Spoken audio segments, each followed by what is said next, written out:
क्या आप AIIMS BSc nursing की तैयारी कर रहे हो तो एक बात गौर से ध्यान रखना।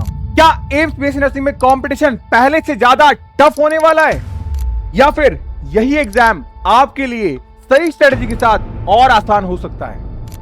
क्योंकि अब सिर्फ पढ़ाई करने से सिलेक्शन नहीं होगा, सही चीज सही समय पे और सही तरीके से पढ़नी होगी। तो आज मैं आपको 5 ऐसी बातें बताने वाला हूं जिससे आप खुद आइडेंटिफाई करोगे कि 2027 का एग्जाम तुम्हारे लिए आसान होगा या टफ होगा।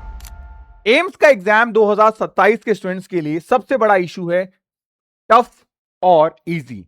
रीजन बिहाइंड दिस, 2026 का एग्जाम हुआ बीएससी नर्सिंग का कंप्लीटली एनसीईआरटी बेस्ड आया, लेकिन यही एग्जाम जब पैरामेडिकल का हुआ तो उसमें out of the box question सारे सब्जेक्ट यानी कि तीनों सब्जेक्ट में पूछे गए।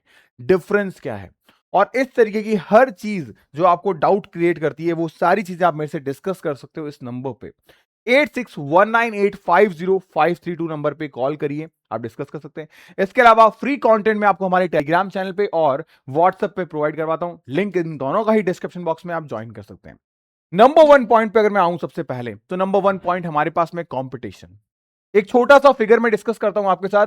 2023 एम्स का एग्जाम होने वाला था, फॉर्म स्टार्ट हो चुके थे।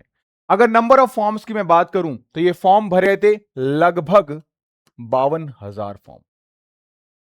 थोड़ा आगे बढ़ते हैं, 2026 इस साल का एग्जाम जो शायद आपने दिया भी हो, यानी ज्यादा फर्क नहीं, 4 साल का फर्क। 2026 में यही फॉर्म लगभग 2,15,000 फॉर्म आ गए। 2,15,000 फॉर्म। डिफरेंस आप देख रहे हो। सीटों की अगर मैं बात करूं तो 2023 में लगभग हमारे पास 900 सीट थी और यहां पर 2026 में हमारे पास में नंबर ऑफ सीट्स थी 1,368 सीट। तो सीटों में जो डिफरेंस है वो इतना ज्यादा नहीं जितना कि हमारे पास कंपटीशन के अंदर एप्लीकेबल एस्पायरेंट्स का है। ये कंपटीशन यानी हजारों नहीं लाखों स्टूडेंट पार्टिसिपेट करते हैं, सीटें चंद हजार है। चंद हजार मतलब 1,000 सीट से कुछ ऊपर है, तो सीट्स लिमिटेड तो कंपटीशन तो बढ़ेगा। लेकिन सच बताऊं, एक्चुअल कंपटीशन यहां पे काउंसलिंग में पार्टिसिपेट करने वाले बच्चों को एलिजिबल किया गया 9,000, लेकिन 2026 में किया गया 27,500 बच्चों को। यानी this is the actual competition. इतने बच्चे जो हैं वो मेहनत कर रहे हैं। ये वो बच्चा है जो इसके लिए एलिजिबल कर रहा है खुद को, डिजर्विंग कैंडिडेट है ये मेहनत कर रहे हैं। अब आप सोचो 2027 में यही सिनेरियो आगे भी बढ़ेगा। तो कंपटीशन आपका वो फिगर नहीं है जो फॉर्म भर रहा है, कंपटीशन वो है जो काउंसलिंग में पार्टिसिपेट करने के लिए एम्स एलिजिबल कर रहा है। नंबर 2 पॉइंट पे अगर डिस्कस करूं मैं आपसे तो वो है हमारा सिर्फ सिलेबस पूरा न करना। बहुत सारे ऐसे एस्पायरेंट्स हैं जो पूरे साल भर मेहनत करते हैं सिर्फ इस चीज के लिए कि हम सिलेबस कंप्लीट कर लें। सिलेबस कंप्लीट करने से सिलेक्शन होता तो वो जो 2.25 लाख स्टूडेंट्स हैं उन सबका सिलेक्शन होता, लेकिन सिलेबस नहीं, सिलेबस के साथ रिवीजन करना पड़ेगा। यही पॉइंट ध्यान रखना है। मैक्सिमम स्टूडेंट यही सोचते रहते हैं हम सिर्फ सिलेबस पूरा करेंगे, और सिलेबस पूरा करने का मतलब है प्रिपरेशन कंप्लीट, जबकि ऐसा बिल्कुल भी नहीं है। एम्स लेवल पे सिलेबस को कंप्लीट करना इट्स इनफ नहीं है। यहां पे हमें कंपटीशन के लिए एमसीक्यूज प्रैक्टिस करनी पड़ेगी, मल्टीपल टाइम रिवीजन करना पड़ेगा। अगर आप मेरी बात माने तो जहां पे एम्स के अंदर अब नीट एस्पायरेंट्स ने जंप मारना शुरू किया है, कम से कम आपको 10 टाइम्स रिवीजन रिक्वायरमेंट है। 10 बार तो आपको रिवीजन रिक्वायरमेंट है ही है। सारे कॉन्सेप्ट पीवाईक्यूज के सारे एमसीक्यूज लगाइए, हर काम को छोड़ के सिर्फ रिवीजन पे फोकस करेंगे तो रैंक अपने आप बन के बाहर आएगी। पॉइंट नंबर 3 डिस्कस करूं अगर मैं आपसे तो वो है स्पीड और एक्यूरेसी। कई बार हम रिवीजन भी कर लेते हैं लेकिन एमसीक्यू प्रैक्टिस नहीं कर पाते, उस वजह से ना तो स्पीड आ पाती है हमारे पास ना एक्यूरेसी आ पाती है, और इन दोनों में से कोई भी एक अगर हमारे पास नहीं है तो खत्म है मामला। इन दोनों का एक साथ प्रेजेंट होना जरूरी है। ध्यान रहिएगा, ये दोनों चीजें आती है practice make a man perfect practice से। प्रैक्टिस के लिए आप जितने ज्यादा हो सके उतने क्वेश्चंस लगाइए।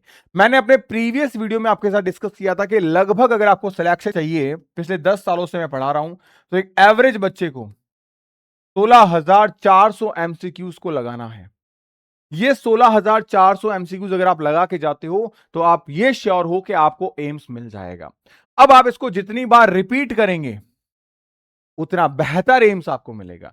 ये 16,400 एमसीक्यूज लगाने हैं। अगर आप रेडी हो ये 16,400 एमसीक्यूज लगाने के लिए तो कमेंट में लिखिएगा 16,400। मैं भी देखना चाहता हूं कितने ऐसे एस्पायरेंट्स जो खुद के लिए सीरियस हैं, क्योंकि सिलेक्शन आपका होगा, ना कि मेरा या आपके पेरेंट्स का। मेहनत आपको करनी पड़ेगी क्योंकि फ्यूचर आपका संवरेगा।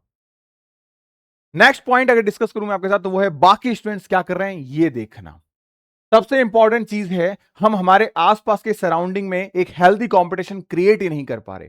हमें पता ही नहीं है जब से ऑनलाइन एजुकेशन का दौर आया है, हमें हमारा कंपटीशन फील नहीं हो रहा, हम खुद को इवॉल्व नहीं कर पा रहे हैं, हम ये नहीं देख पा रहे कि हमारी भैंस कितनी पानी में है।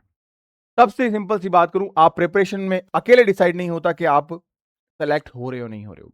आपका कॉम्पिटिटर कितनी मेहनत कर रहा है, उससे ज्यादा मेहनत करोगे तभी सिलेक्ट होगे। छोटा सा एग्जाम्पल, आप में से अक्सर ऐसे स्टूडेंट्स हैं जो बीएससी नर्सिंग के लिए लास्ट टाइम पे आते हैं दिसंबर जनवरी फरवरी में, क्या कर लेंगे। आप खुद सोचो, एक ऐसा स्टूडेंट जो जून से बैठा है तैयारी करने के लिए और एक ऐसा स्टूडेंट जो दिसंबर में आया है तैयारी करने के लिए, अगर आप जून वाले स्टूडेंट की जगह पे होते तो क्या एक्सपेक्ट करते कि दिसंबर वाला बच्चा सेलेक्ट हो जाएगा? नहीं ना, क्योंकि मेहनत आपने की है। तो बस यही है, एग्जाम टफ या इजी है ये इस बात पे भी डिपेंड करता है कि आपका कॉम्पिटिटर कितना मेहनत कर रहा है। तो कंपटीशन किस लेवल पर है, आपका कंपटीटर कितनी मेहनत कर रहा है, ये बहुत मैटर करता है। और जैसा कि मैंने कहा 27,000 बच्चे इस बार काउंसलिंग के पार्टिसिपेट कर रहे थे, यानी कि ये 2.25 लाख में से ये वो 27,000 बच्चे हैं जो मेहनत कर रहे हैं, जी तोड़ मेहनत कर रहे हैं। इनमें से कई सारे ऐसे बच्चे, लगभग मान के चलिए 10,000 ऐसे बच्चे हैं जो नीट एस्पायरेंट्स वो सीधे जंप कर गए। यानी प्योरली भी देखा जाए तो 15 से 17,000 बच्चे ऐसे हैं जो प्योरली एम्स के लिए तैयारी करते हैं। ये आपको एग्जाम को टफ और इजी बनाता है। और सबसे लास्ट पॉइंट, असली जवाब वो ये है, एम्स बीएससी नर्सिंग का एग्जाम टफ होगा या नहीं ये डिपेंड करता है आपकी प्रिपरेशन पर। अगर आज आप अपनी सिटिंग पे बैठते हैं और लगते हैं मेहनत करने, तो आपको हद से हद 4 से 5 घंटे डेली देना है। लेकिन वहीं आज आप लूज पड़ जाओगे और दिसंबर में आओगे तो वहीं ये टाइम 10 डबल हो जाएगा, वहां पे आपको 10 से 12 घंटे देने पड़ेंगे। अब आप सोचो आपके लिए ज्यादा इजी ये है या ये है। यही बात डिसाइड करती है कि पेपर कंपटीशन का लेवल कितना इजी है कितना मुश्किल, क्योंकि पेपर तो वही आता है, चीजें स्टूडेंट के हिसाब से बदलती हैं। टॉपर के लिए वही पेपर हर साल इजी आएगा और नहीं पढ़ने वाले के लिए पेपर हर साल बेकार या हार्ड आएगा। तो डिसाइड आपको करना है। आप में से कितने ऐसे एस्पायरेंट्स हैं जो सीरियसली डेडिकेशन के साथ पढ़ना चाहते हैं, मुझे जरूर बताइएगा, क्योंकि मैं लेके आ चुका हूं आपके लिए आपका अपना उम्मीद बैच। इसमें इंडिया की वो फैकल्टी जिन्होंने खुद ने एग्जाम्स को क्रैक कर रखा है, बेहतरीन रैंक के साथ क्रैक कर रखा है, वो स्टार फैकल्टी जिन्होंने इन टॉपर्स को दिया है, जो ये इस साल के रैंकर हैं जो काउंसलिंग के राउंड फर्स्ट के अंदर कॉलेज अलॉट किए हैं। अभी तो राउंड 2 होना बाकी है और इसके अलावा बहुत सारे स्टेट्स के एग्जाम्स क्रैक किए, उनके भी रिजल्ट्स बाकी हैं। ये वो स्टार फैकल्टीज है जिन्होंने खुद ने NEET, IIT, JEE main single double digit rank hold कर रखी है और प्रोड्यूस कर रखी है। तो अगर आपका भी सपना है एम्स के एग्जाम को क्रैक करना, तो definitely you can enrol your batches with the books and without the books. दोनों तरीके के बैचेस अवेलेबल हैं, फिजिबल हो आप ज्वाइन कर सकते हैं आप इजीली। कोई भी बैचेस के रिगार्डिंग दिक्कत हो, कोई भी इशू हो, आप जस्ट मेरे को कॉल कर सकते हैं इस नंबर पे, ताकि आपकी हर प्रॉब्लम को हम रिजॉल्व करें। प्रॉमिस करिए खुद से कि सिलेक्शन लेकर रहेंगे।